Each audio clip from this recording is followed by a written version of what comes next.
Hello ladies and gentlemen, this is live from KARL study home Ukraine.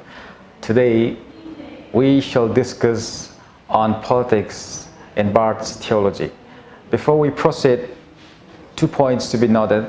Firstly, we shall not be engaged with the various BARTH'S scholars who have written on BARTH'S political theology simply for the fact that Church Dogmatic is the only book that is with us.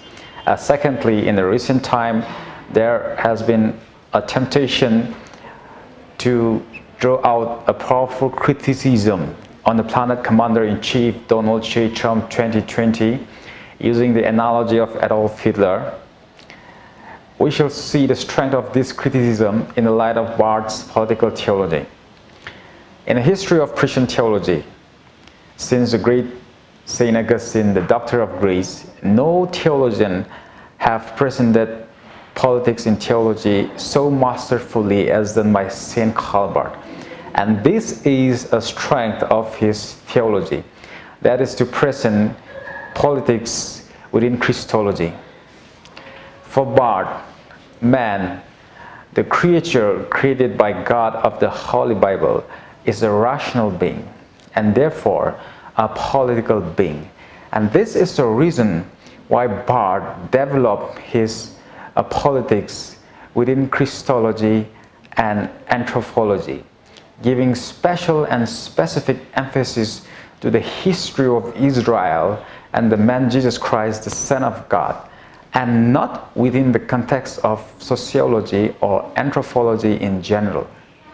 For Barth, the problem and the nature of politics is also the problem and nature of man in his relation with God and in his relation with neighbor, that is in his existence. And this is the reason why Barth made a very powerful engagement with the classical anthropology of Aristotle, the idealist anthropology of Hegel, Kant, and Descartes, the materialist anthropology of Karl Marx and Darwin, the existential anthropology of Heidegger, the pessimist anthropology of Schopenhauer, the atheist anthropology of Friedrich and Nietzsche, and the socialist anthropology of Adolf Hitler.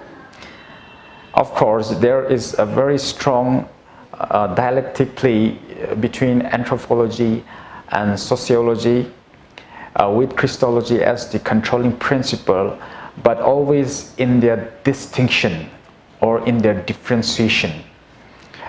So it will be unfair and only a political correctness to use Barth's criticism of Adolf Hitler as a tool without going deeper into the historical and anthropological development of a given race or nation. Having said this, for Barth, politics and theology cannot form an independent subject within or alongside, before or after theology. But politics can and should be strictly derived and tested under the Word of God that is revealed to us in the person of Jesus Christ, our Savior. And this is the controlling principle of Barth's political theology. Therefore, for Barth, politics can only be an ethics of grace, and this is the terminus aequo and the terminus ad quam of Barth's political theology. Thanks for joining us. We hope to see you again. And do not forget, reading Karl Barth is the closest thing to the grace of God.